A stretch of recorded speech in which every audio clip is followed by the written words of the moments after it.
This short film is about a quiet corner of Lancaster, the county town of Lancashire.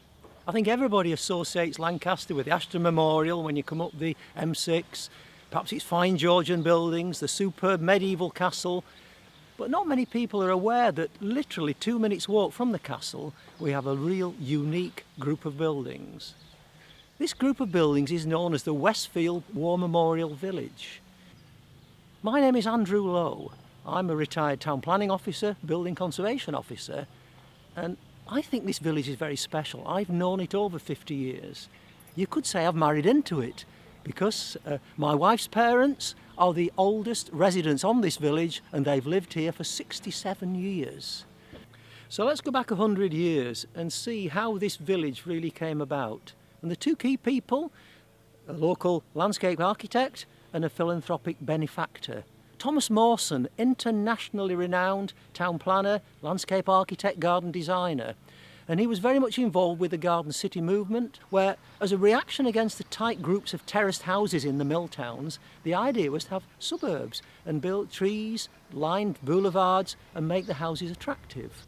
The reason he was brought into the wartime involvement with this village is that his third son, James, went to fight on the Belgian border, and in early 1915, he died. But his last letter to his father spoke about these brave fellows who would be returning wounded, and could his father do something about it? So this really preyed on his mind, and in 1916 he then worked out that he's going to write a book, and that was called, in 1917, An Imperial Obligation, which was a means of perhaps having settlements dotted about the country to accommodate the Homes for Heroes coming back, to have workshops, employment.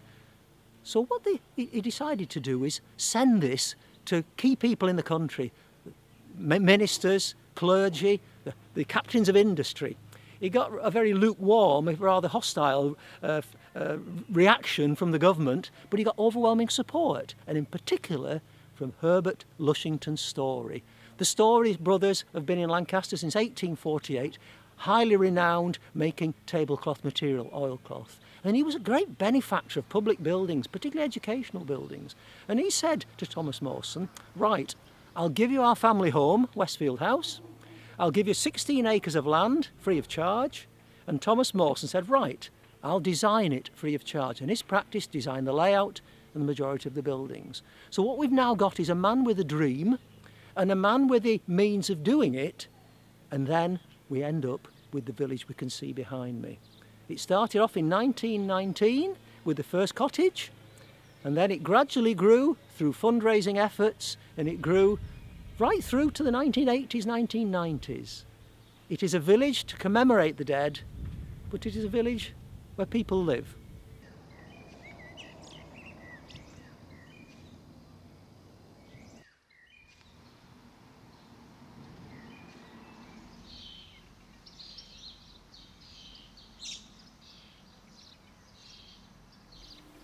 Hi, I'm Mrs Stretch. I'm the Company Secretary of Westfield War Memorial Village in Lancaster, and I'm privileged to have worked for the charity now for approximately 31 years. At the time of the First World War, but even during and before actually, women were the main players in the fundraising and working with charities. They played all different kinds of roles, from setting up the committees to helping orphans and widows, even down to knitting socks for the men in the trenches. They were real sort of forerunners and important people within charitable work at that time, and it's still that way today. The women who were associated with Westfield were mainly socialites, well educated, usually from the better families around Lancaster. In today's society, these women will be the sort of women who were running their own companies, they'd be the CEOs of companies and working within business. When Herbert Lushington Story, Westfield's chief philanthropist, chose the first 3 people to act as his most trusted fellow overseers of the Westfield community, 2 of them were women, a Mrs Briggs and a Mrs Croft Helm. In fact, he would even take them on a fact-finding trip to Saltaire in Yorkshire to see if any lessons could be learnt from a factory settlement. He hadn't selected Mrs Briggs, as she had served as the mayoress both before and during the First World War. Mrs Briggs was an extremely well-known and well-respected individual, and when she finally left Lancaster, following the death of her husband in the 1930s, the newspaper reports about her were as large and complimentary as any written about her male counterparts. The second woman chosen by Herbert Lushington's story was Mrs Croft Helm, a political activist, a reformer and leading figure in the suffrage movement in Lancaster, who would ultimately go on to become Lancaster's first female mayoress. Mrs Croft Helm and Mrs Briggs had worked together on establishing and successfully running a number of charities during the First World War. They brought a wealth of experience and were a strong-minded and very able pair, the kind of women who will be trusted to make things happen. As well as the old guard, the older women, there were a number of younger women who were very involved in establishing the village. Perhaps most importantly among them was a Miss Booth, who had played a leading role in her Royal Pensions Committee in Lancaster. You can understand why she was such an asset to the Westfield charity, as she had first-hand knowledge of many of the local disabled men who might want to live on the village and the kind of challenges that they and their families were facing. These women would serve from the very beginning on all of the main committees at Westfield, from the fundraising committee to the selection committee and finance committee. So, how long did these women tend to stay involved with the charity for? Was it quite a short-lived relationship or something more enduring than that? That's one of the more striking things we've actually found on Westfield, that the women associated with the village, both those who were fundamental with setting up the village but also the fundraisers, they tended to be on the committees for many, many years. In fact, we've got evidence from our minute books and our chairman's reports that a lot of them served actually well into their old age and were often here until unfortunately they became too ill to carry on.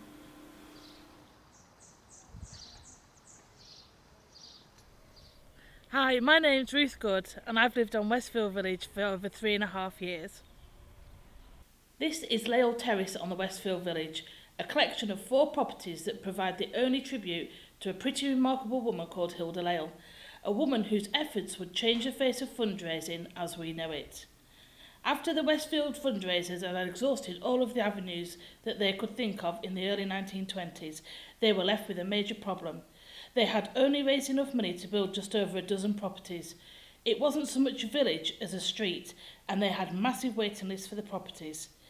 It was then that a friend of Herbert Lushington's story, Mrs Hilda Lale, came to the rescue. Mrs Lale was an actress and socialite based in London who was married to a minor member of the Swedish aristocracy. She was an active suffragist and, like many women, she put her political fight on hold during the war. Her acting troupe would visit convalescent homes and hospitals for the wounded, and it is here that we believe she developed a great compassion for the injured. Hilda was keen to support Thomas H. Mawson's idea of settlements for disabled veterans and their families, and when she heard of the struggles to raise money, she came up with the idea of a nationwide golden ballot. Basically, people had to answer a question such as who would win a leading horse race, and those who got the question right were then entered into a prize-winning draw for a variety of prizes, from life-changing cash sums to strings of pearls, and even a cow and 3 acres of land. The use of a question and element of skill would, she believed, help her blur the laws around betting and lotteries. Mrs Lale would run 3 national ballots, and Westfield benefited from the funds raised by 2 of them. This money saw the community almost treble in size, while also paying for things like pavements, sewers and landscaping. It turned Westfield into a real village.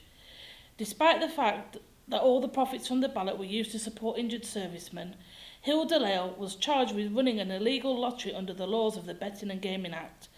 The prosecution said that while they accepted her motives as being good, they feared she was setting a dangerous precedent that would open the door to scam lotteries and less reputable individuals. Mrs Lale appeared before the Magistrates' Court in London, and in the public gallery to support her were the likes of Lady Asquith, the wife of the former Prime Minister. Ultimately opting for trial by jury at the High Court, Hilda Lale won her case, and the face of fundraising in this country was subsequently changed forever. In fact, it could be argued there would be no national lottery today if it wasn't for her. The properties called Lale Terrace on Westfield are the only recognition of her work to support the disabled of the war and the impact she had on charitable fundraising in Britain. Hilda was to receive a formal honour from the French for her work for the disabled and would also go on to found the Herbalist Society. But despite her remarkable story, she remains largely forgotten.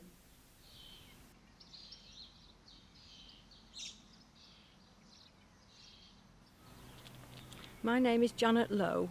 I was brought up on the village and have been part of the village community for over 60 years.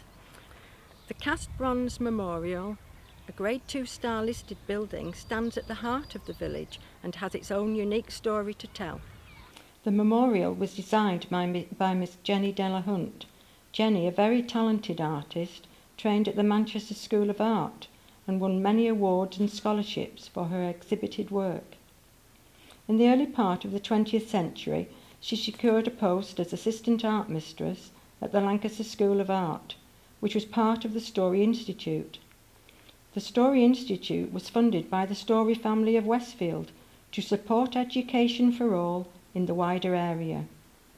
Miss Delahunt's specialism was sculpture, which was very unusual for women at that time, perhaps because of the heavy materials and the physicality of the role. When Herbert Lushington Story wanted someone to design the memorial for the village, he specifically chose Jenny Delahunt. She had already successfully fulfilled the commission of a bronze bust of him, so he was well aware of the quality of her work. Miss Delahunt's design for the memorial is an unusual one. Two figures are depicted in a scene straight from the battlefield and directly addresses the ethos of the village, that the able must support the less able. It shows a soldier on his knees and clearly needing support. This is given in the form of water from a flask by a comrade. This statue proved to be quite controversial at the time, for instead of emphasising national pride and victory, it has a strong individual focus depicting a tender moment of helping a fallen comrade. There were only about 3 female war sculptures at the time of the First World War, and it seems right that this unique sculpture, showing personal suffering and humanity, was created by a woman. We know that the 2 people on the memorial were both serving members of the King's Own.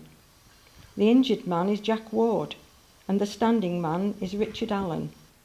The Regimental Museum Archive has this photograph of the 2 models posing in the art studio at the Story Institute. We presume the figure at the right of the photograph is Jenny Delahunt. It is possible that the female apprentice in the foreground could be Miss Delahunt's long-time companion, Miss Eleanor Stanley. Miss Delahunt went on to become art mistress at the Lancaster Girls' Grammar School and was successful enough to pay for her own home to be built, complete with studio, on Haverbricks, a wealthy suburb of Lancaster. Despite all of her achievements, Jenny Delahunt remained something of an enigma. We do know that Miss Delahunt retired in the 1930s and went to live near her sister Daisy in Cheltenham. She died there in 1954. This memorial she created at Westfield is undoubtedly her most significant artistic achievement, and has become a well-loved focal point of the community it serves.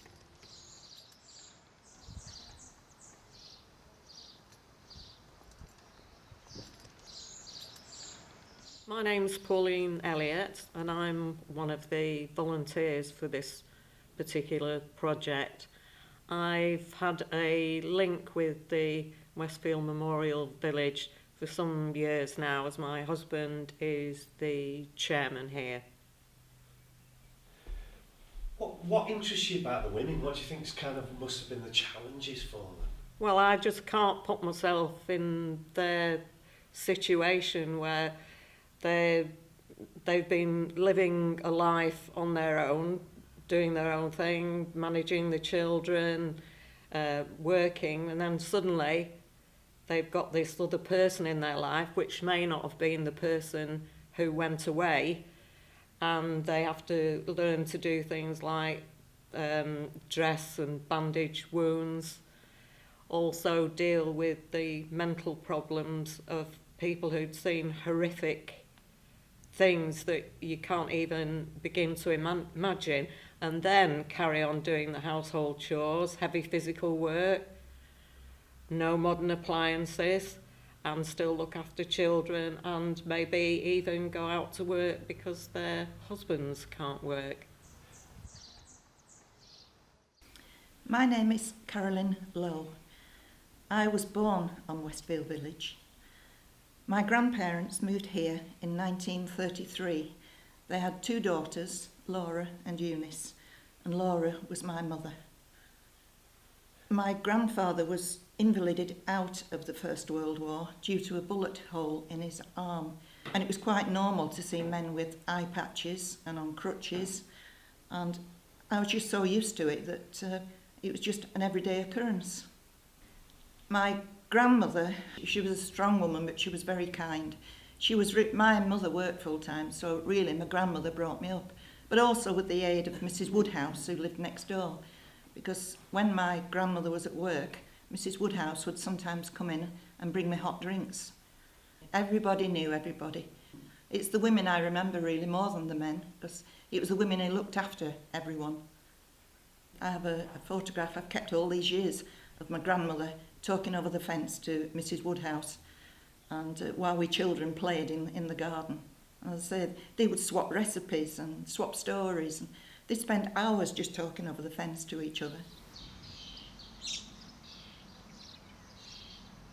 Well, my name's Angus Redpath, and I live with my wife on the Westfield Village, have done for 67 years, and very happy times.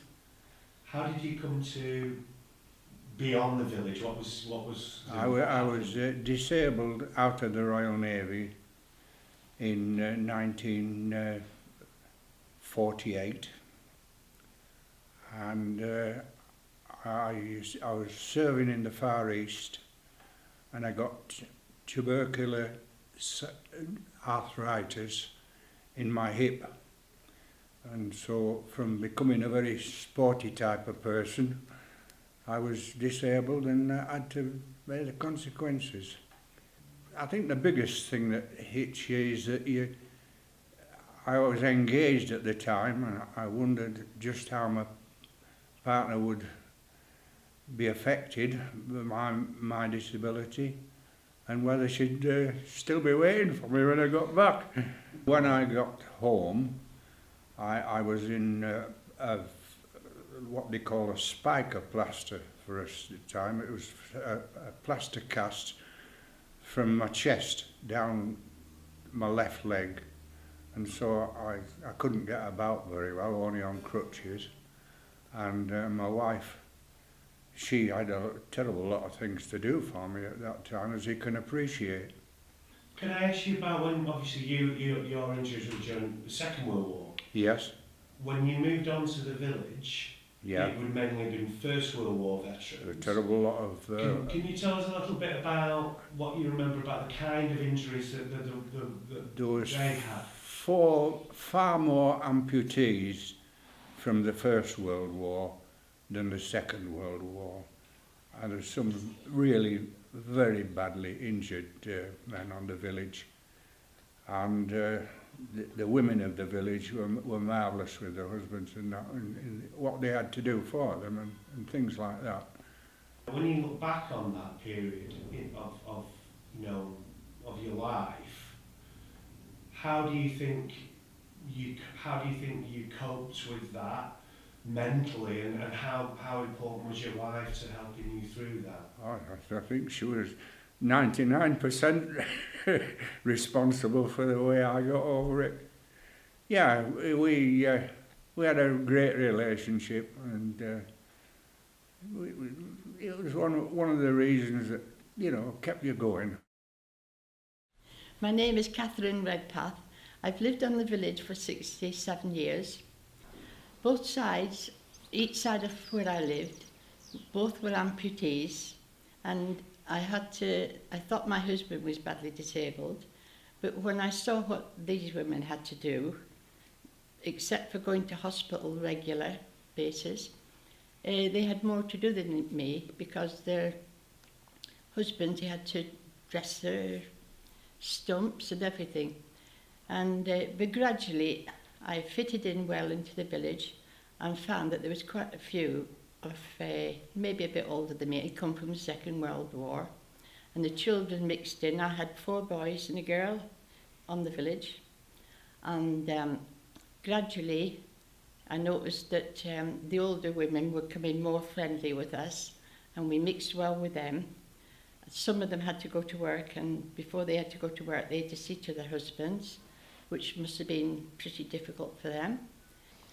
I wasn't one for going into people's houses. I was a bit shyer than that. But as we met up for different things, we became more friendly, and I had to admire the wives from the First World War and the Second World War, what they had to do for their husbands, their dressings and all this sort of thing. And the thing I admire a terrible lot was them same men that had amputated legs off. You would see them in the garden and digging in the garden and talking to you, and not a care in the world. You wouldn't think that anything had been wrong with them. They were so nice. And like I said, it was a bit harder for me in lots of ways with the children, when my husband had to be admitted to hospital for different treatments on his thing. He'd be in a fortnight, then have to go convalesce, and then I had to go meeting him to visit him every day. And it just became part of life, really, until new treatment came out, and he was given this new treatment, and gradually he got better and better and better. I mean, it sounds like you've built up quite an admiration for the kind of women as a result of this project. Well, you can't help but admire them. They just had to get on with it, no matter how they felt. It can't have been easy for them, but every day they had to wake up to the same, perhaps in some cases a nightmare, and get on with it without moaning, without groaning, and just try and, I suppose, manage to keep their own individuality as well.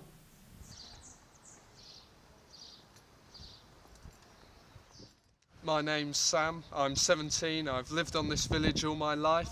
This is my house, you can see behind me here.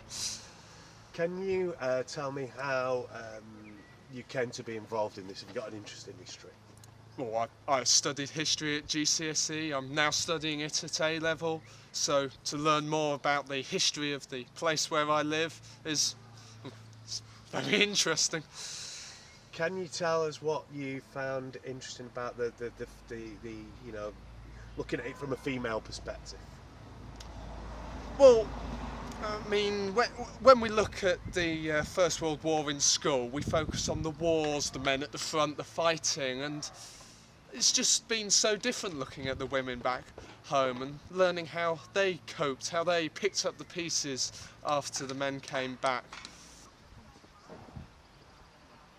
I think this has been a really important project in helping us to understand a lot about how the village was born and then grew as a community, and the vital role that women played in that. This is a thriving community in the 21st century, and one in which women continue to have a big role to play as both trustees, managers and members of the ex-service community. Much has changed in that 100 years, but much has also stayed the same.